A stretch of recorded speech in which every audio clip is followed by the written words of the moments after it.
My name is Steve, and I work at a pool supply store on the edge of town.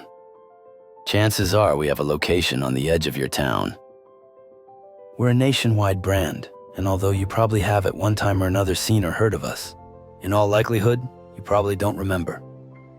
So we pride ourselves as being the largest but yet most obscure brand in the US as it pertains to pool care essentials.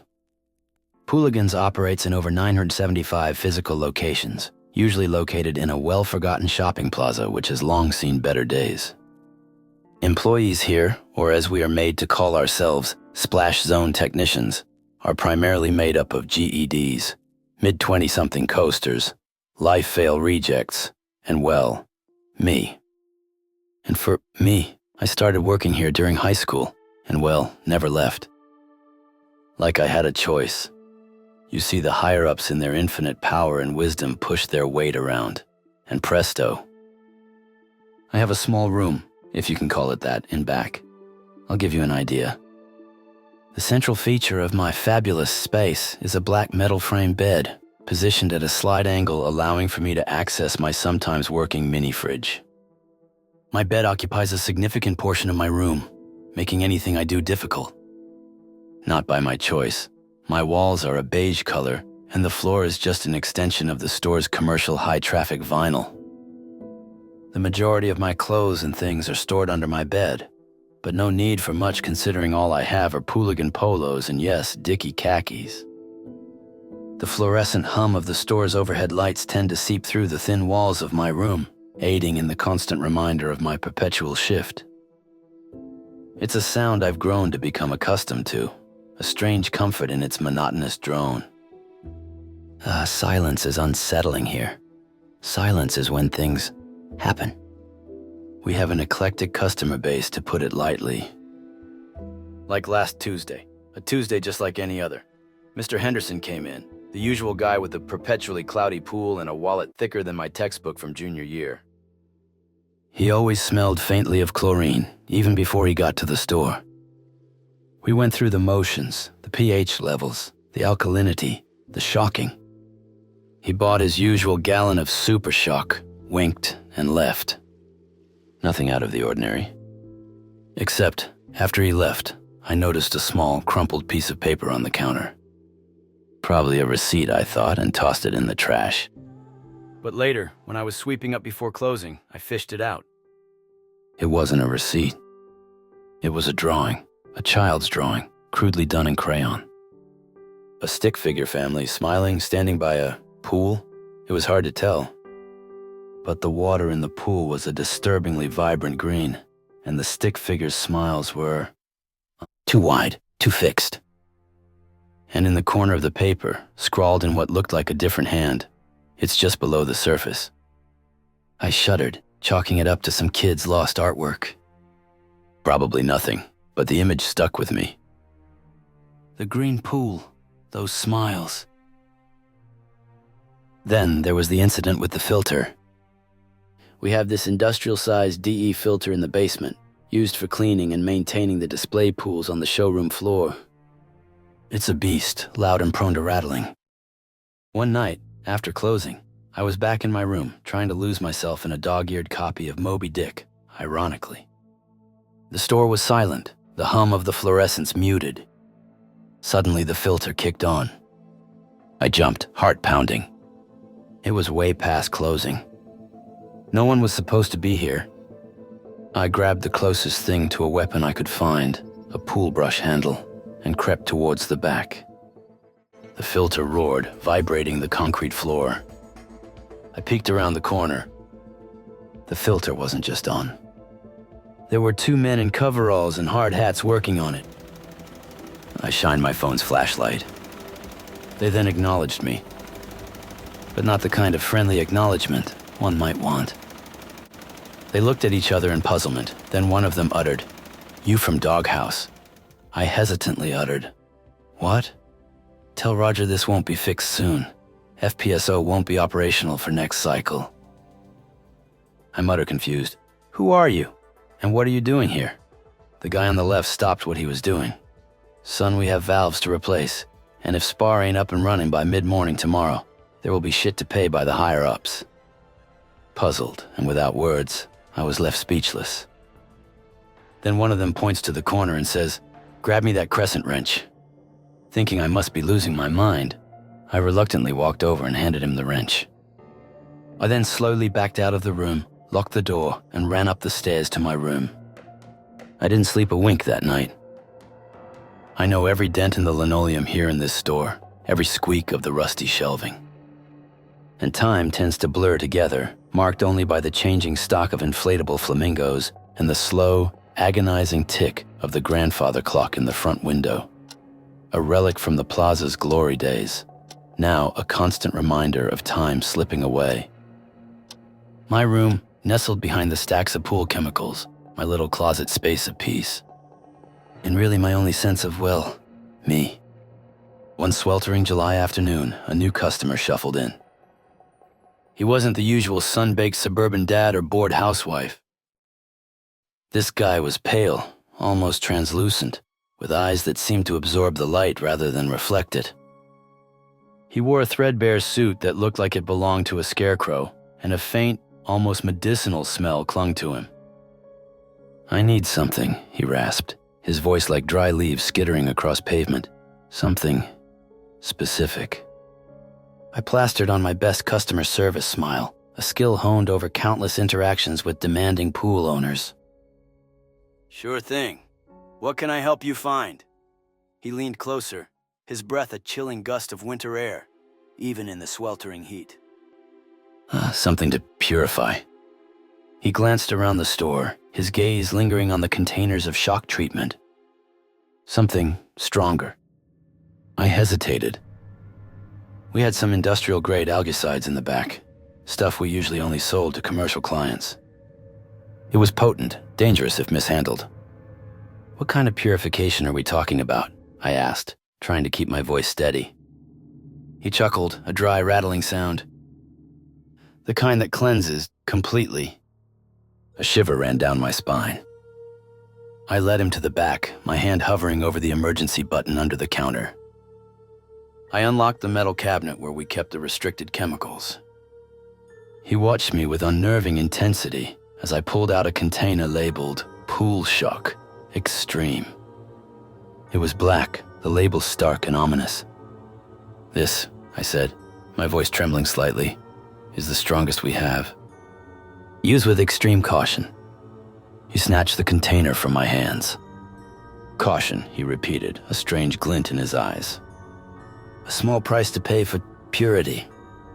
He paid in cash, crisp bills that felt strangely cold to the touch. As he turned to leave, he paused.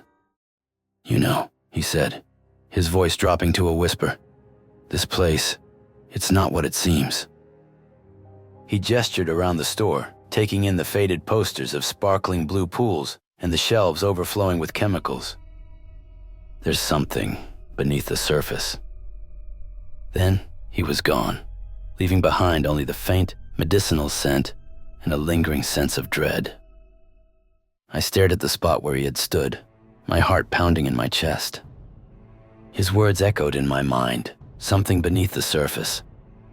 I knew what he meant. I'd felt it too, a creeping unease that had settled in my bones over the years. The store, the plaza, the town itself, they all held a secret, a darkness lurking just below the surface of everyday life.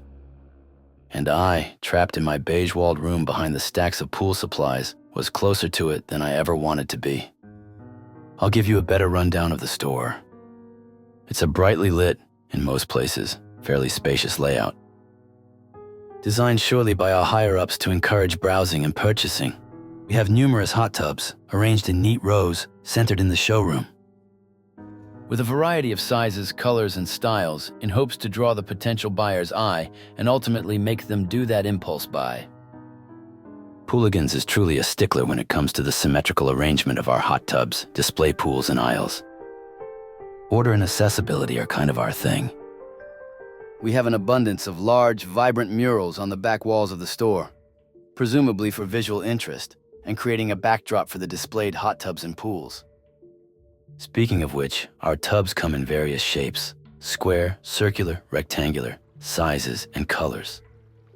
Often families will come in tow with their kids, children donning bathing suits and towels, the whole 9 yards, wanting to test drive before they buy. They never buy. We long ago did away with the in-store test drive after a few kids went missing. They just never resurfaced after splashing in one of the pools. A police investigation pulled up nothing, and ultimately Pooligans was cleared of any malpractice or wrongdoing. But don't be fooled by our conveyance of professionalism and organization. Things here are not at all on the up and up. And although Pooligans may conjure up a welcoming and comfortable veneer, with our murals of whimsy, relaxation, and enjoyment, here, there not only are stories aplenty, but much in the way of the unknown lurking beneath the surface. Because of my forever tenure, I'm rightfully the store manager. And with that, I am granted the privilege of managing 4 part-timers, but it's more like they manage me. Oddly, nobody's asked if I ever leave the store, and I'm not allowed to oblige. Now you'll probably wonder why I don't just leave. Trust me, I have tried. My first attempt was just me, simply walking out the front door. I made it roughly half a block only to find myself locked in the storage room in the store. Unfortunately, Sadie had called in that day, so I was stuck in there till the morning when Jim came in for shift. I spent those long hours wondering how I had found myself trapped in this strange limbo, pondering the enigma of why things felt wrong at Pooligans. Over time, the whimsical murals now come to mock my predicament, reminding me of the truly horrible situation I am in. The part-timers, with their own peculiar quirks, had become my reluctant companions, but they eventually move on, and someone new comes in. Most nights when I'm alone, I think of the missing children, as if just recalling their ill fate might summon them back from the depths. Fridays here are usually busy. As the door swung open and Jim stepped in to begin his shift, I felt both relief and dread wash over me. I now at least had someone to preoccupy my thoughts, yet it always struck me that something odd lingered in the corners of Pooligans, silently watching and waiting for the next unwitting visitor to fall into its trap. With each passing day, I became increasingly aware that Pooligans was more than just a store. It was a motley woven with mystery and unspoken tales. Although I had been in every inch of the basement here, I still forget the thought out of my head that there was some unseen door or something down there. Maybe some null space I have yet to find. I had to uncover the depths of this place just for my own sanity. One afternoon, while sorting through the unexpected clutter in the cash register drawer, I stumbled upon a set of worn-out toys, each bearing a name scrawled in fading ink. It was as if they belonged to the children who had vanished, their spirits trapped within these forgotten relics of joy. Stupidly, I decided to investigate further, feeling an inexplicable pull to uncover the truth of this seemingly innocent facade-camouflaged pool store. As twilight draped itself over Pooligans, I noticed the glow from the windows creating an unsettling ambiance outside, like a beacon calling to me amid the brewing storm. My thought process being, I could either free myself or seal my fate within the enigmatic walls of Pooligans forever. Compelled by a mix of curiosity and fear, I ventured down the dimly lit hallway behind the store. Each door stood silently. My heart raced as I carefully examined a dusty old pool supply catalog left abandoned on a workbench. It revealed unsettling handwritten notes in the margins, detailing bizarre incidents involving the very pools that drew families in to test drive, blending horror with innocence in a way that chilled my bones. The further I delved into these remnants of history, the more a dark narrative began to unfold, one of shimmering waters concealing the unknown. It became clear that the story of Pooligans was far from truly known, and as the storm rumbled outside, I felt the walls closing in, urging me to uncover the final secrets before they swallowed me whole. My investigation that night turned up more unanswered questions and did little to aid me in figuring out the truth. Now, don't get me wrong, there is some fun to be had here, and usually at my expense. Like the time when I was cleaning the chlorine dispensers. To give you an idea, they're basically a life-size duck. A floating chlorine dispenser to keep your pool or spa clean and water balanced. I suppose the manufacturers thought themselves clever to add a fun and whimsy floating duck to your pool or spa, all while dispensing the correct amount of chlorine. They're made from all-weather, durable plastic and have an adjustable dispensing ring. So while cleaning them on the shelf, my hand accidentally got stuck inside one of them. So much so that I had to spend my entire shift with it on while helping customers.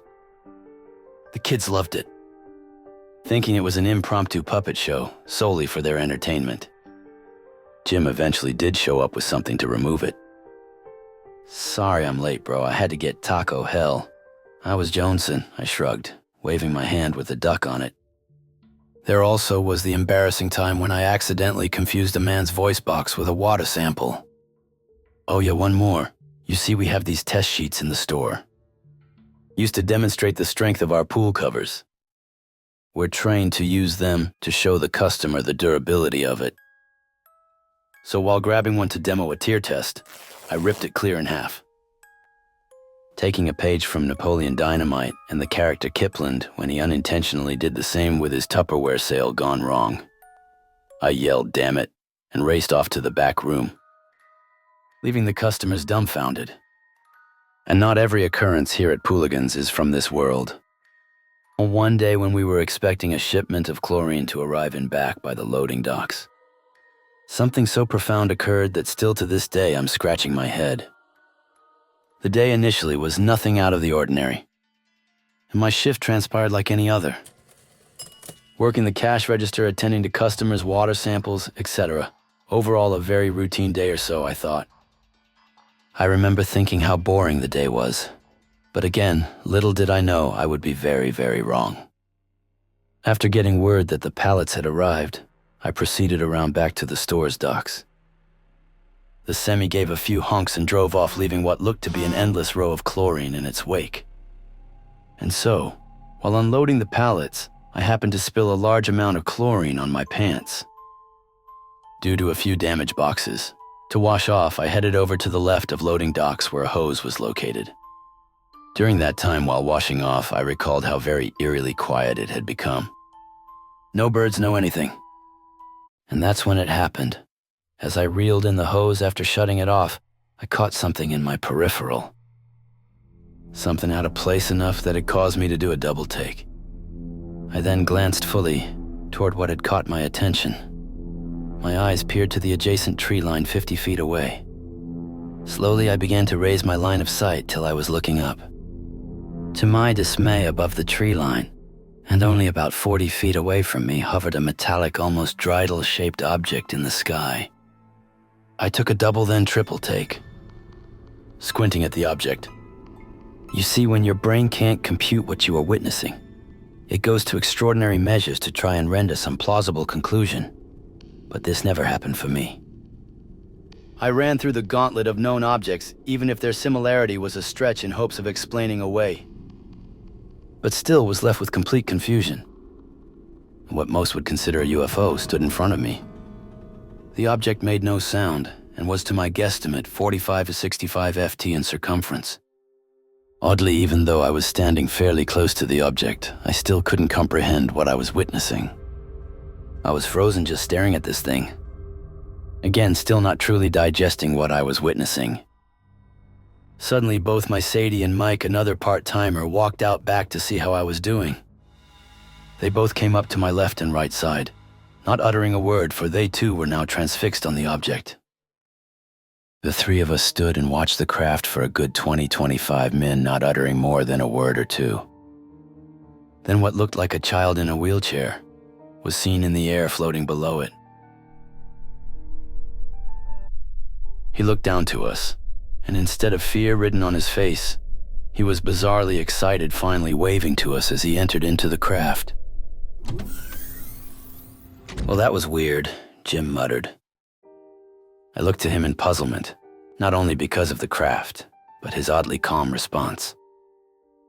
Then, as quickly as it appeared, it abruptly shot off, with incredible speed, instantly disappearing. As we made our way back into the store, "Say, isn't Camp Hakamo beyond that tree line back there?" I responded. "Camp what a what?" "Hakamo. It's a camp for kids who are disabled." "Oh, you're right, my cousin was a counselor there way back. She quit because a kid slapped her in the face with a watermelon piñata, Jim articulated. I just look at him. It was a whole mess. My cousin Jackie J was fishing out Smash Mars bars and candy corns from her hair for a full week. Sadie steps in. Well, that poor kid in the wheelchair probably believes what is happening to him is part of the whole camp experience. I utter, well, Godspeed, I hope the kid is allowed to phone home at some point. Sadie nudges me with her elbow. Knock it off, it's serious. I respond, well, I'm not calling the police to report a flying handicap, wheelchair-bound kid. Mike jumps in. Maybe NORAD will pick him up on radar. We all acknowledge, you let NORAD deal with it. But the story of the handicapped wheelchair-bound turned space traveler didn't end there. Roughly a week and a half later, while Sadie and I were stocking the patio section of the store, a yell, followed by a crash, drew our attention to the front of the store. The boy in his wheelchair came crashing through the front window of the store, ultimately landing in a pile of inflatable flamingos. Sadie looked to me. I just put my hands up and shrugged. The boy then proceeded to just roll himself out of the store, all while with an inflatable flamingo on his lap. Sadie uttered, shouldn't we stop him? She glances to the broken window. And shoplifting, I turn to her, we'll allow it. He did just plummet back to Earth. Sadie then mutters, I hope he finds his way home or back to camp. He'll be fine. I'll get on the phone with the window repair people, and we'll make it like it never happened. I found myself more and more reflecting on the strange occurrences here at Pooligan's. I'd noticed that I'd become somewhat desensitized to the weirdness, but the image of the boy in the wheelchair falling from the sky and crashing through the window still makes me laugh. I know I'm a monster. I wondered about the connection between the UFO sighting and the boy's reappearance, and if it had anything to do with the deeper mysteries of the store here. One day, a new part-timer named Kevin joined the team. Kevin was young, eager, and surprisingly enthusiastic about working here at Pooligan's.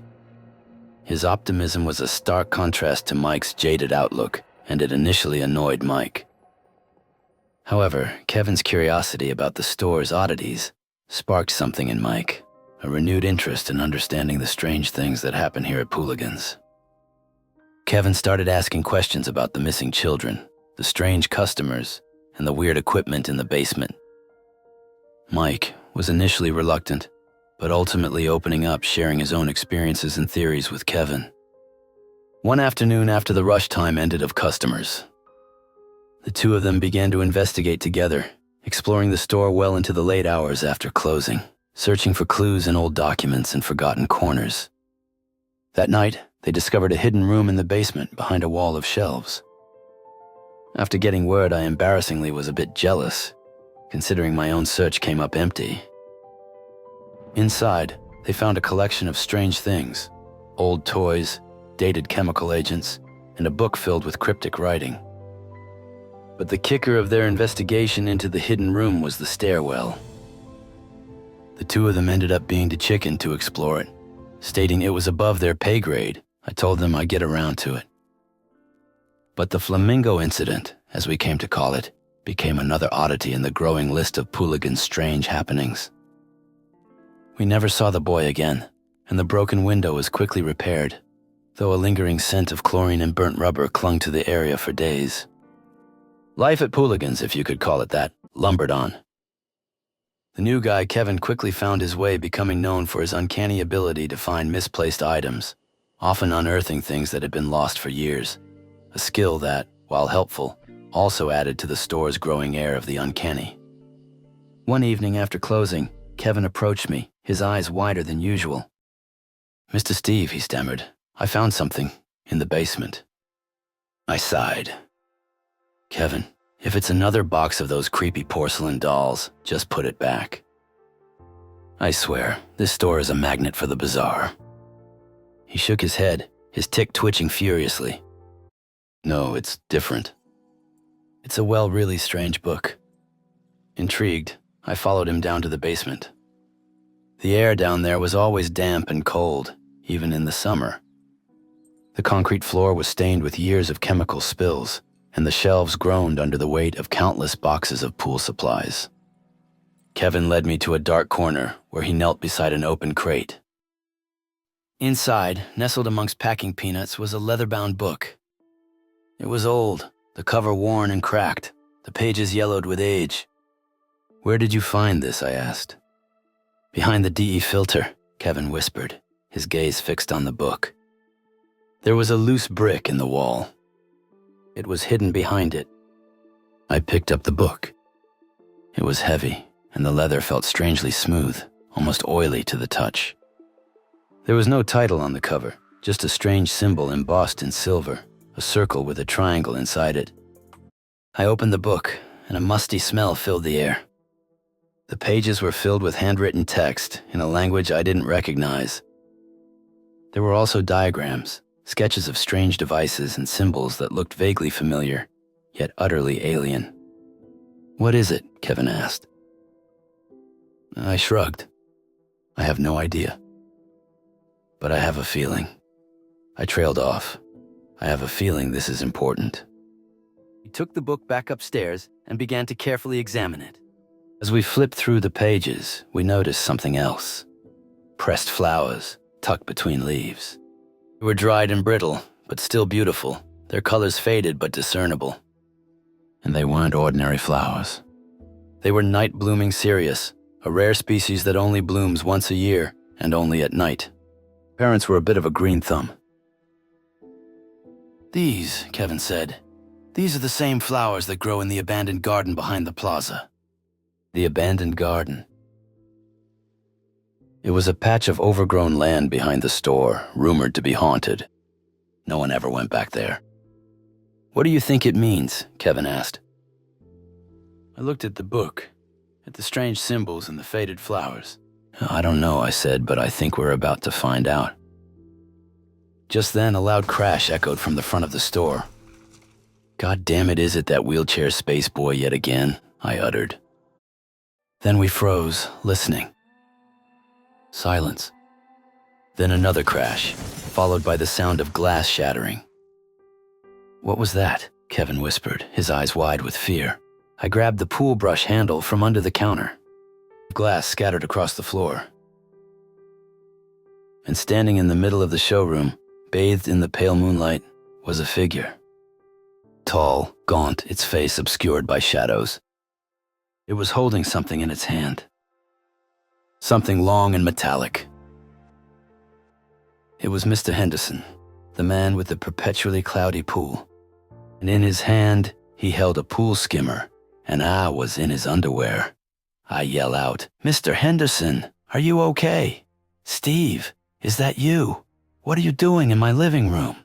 "Mr. Henderson, you're at Pooligan's." Looking around, he utters, "Oh, darn. Lucille didn't remember to give me my pills this morning." Eventually, we talked him down and took away the pool skimmer from him, finally giving him a Pooligan's polo and pants to put on. "I'm terribly sorry about your window." He plumps down what appears to be at least a couple thousand in 100s, then shuffles out of the store.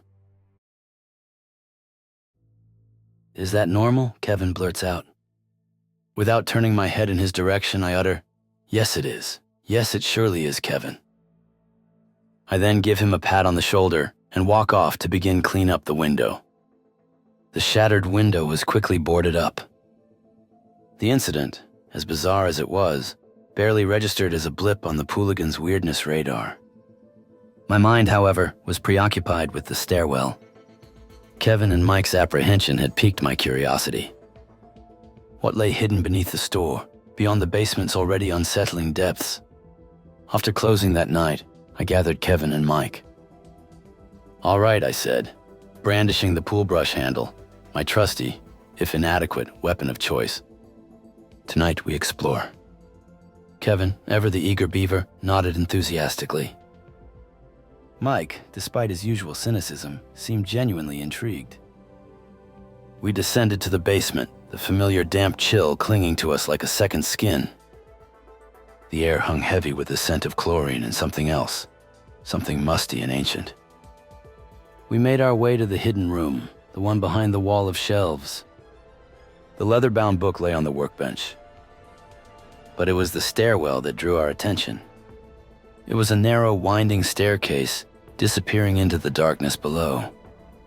No light switch, no indication of what awaited us at the bottom. "Ladies first," Mike quipped, gesturing towards the stairwell with a flourish. Kevin elbowed him in the ribs. "You go first, Mr. Above my pay grade." I sighed. "All right, I'll go. But stick close, and for God's sake, if you see anything weird, don't hesitate to scream." My own bravado felt thin, stretched taut over a core of genuine unease. I took the first step, then the second. The stairs creaked ominously under my weight, the sound echoing in the confined space. The air grew colder, the musty scent stronger. As I descended, the basement lights faded behind me, plunging us into near darkness. I fumbled for my phone, using the flashlight to illuminate the way. The stairwell seemed to go on forever. Down, down, down into the earth. I began to feel a claustrophobic tightness in my chest, a sense of dread creeping into my bones. Finally, after what felt like an eternity, the stairs leveled out. We had reached the bottom. We found ourselves in a low-ceilinged chamber. The air was thick and stagnant, the silence broken only by the drip, drip, drip of water. My phone's flashlight beam danced across the walls, revealing rough-hewn stone, damp and glistening. It looked like a natural cave, only partially modified. In the center of the chamber, we saw it. A pool. But not a sparkling, inviting pool like the ones in our showroom. This pool was dark, its surface still and undisturbed. The water was an unnatural shade of green, almost black. It looked oily. This was the green pool from the child's drawing, the one with the unsettling stick figures. What is this place?" Kevin whispered, his voice trembling. Mike, for once, was speechless. He just stared at the pool, his eyes wide with a mixture of fear and fascination. As we continued on through the second basement, as we came to call it, the stench emanating from the cave was truly vile, a cloying mix of damp earth and something sickly sweet, like overripe fruit left to rot. I hesitated, the pool brush handle trembling slightly in my grip. "Oh, we should probably turn back," I mumbled, but the words felt hollow even to my own ears. Curiosity, that insidious cat, had already sunk its claws into me. "Are you kidding?" Kevin breathed, his initial fear seemingly replaced by an almost manic excitement. "We've come this far. We have to see what's down here." Mike, ever the pragmatist, just shrugged. Let's just get this over with," he said. I took a deep breath and continued on. The air was thick and heavy, making it difficult to breathe. The darkness was almost absolute, my phone's flashlight beam barely penetrating the gloom. The cave sloped downwards, the ground uneven and damp underfoot. We trudged on in silence, the only sound our echoing footsteps and the occasional drip of water.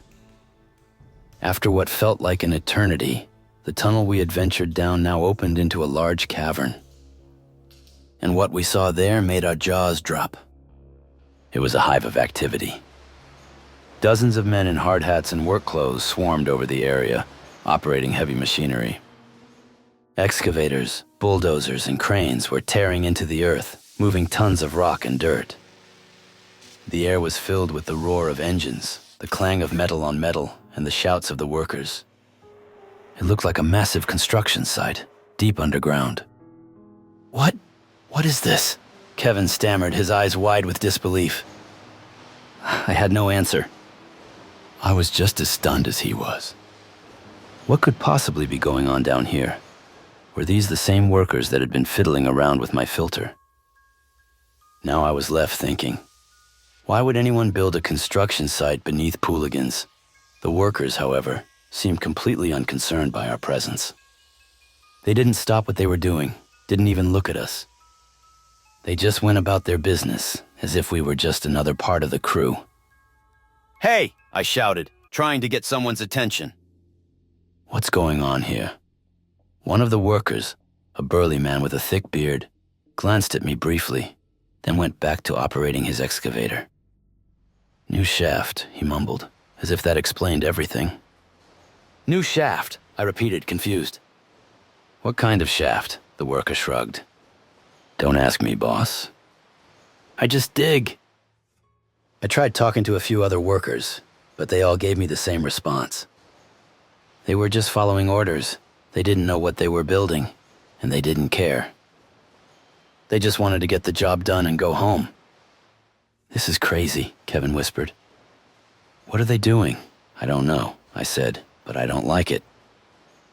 Something about the whole situation felt wrong. The workers' indifference, the scale of the operation, the strange secrecy surrounding it all. It was all deeply unsettling. We should get out of here, I said. This place gives me the creeps. Mike nodded in agreement. Yeah, let's go. We turned to leave, but as we did, I noticed something else. In the far corner of the cavern, there was another tunnel, even larger than the one we had come through. And at the entrance to that tunnel, there was a sign. It was a metal sign, and it was covered in the same strange symbols that were on the leather-bound book and the wooden door. I pointed to the sign. What's that? Kevin squinted. I can't read it. It's some kind of weird writing. I felt a chill run down my spine.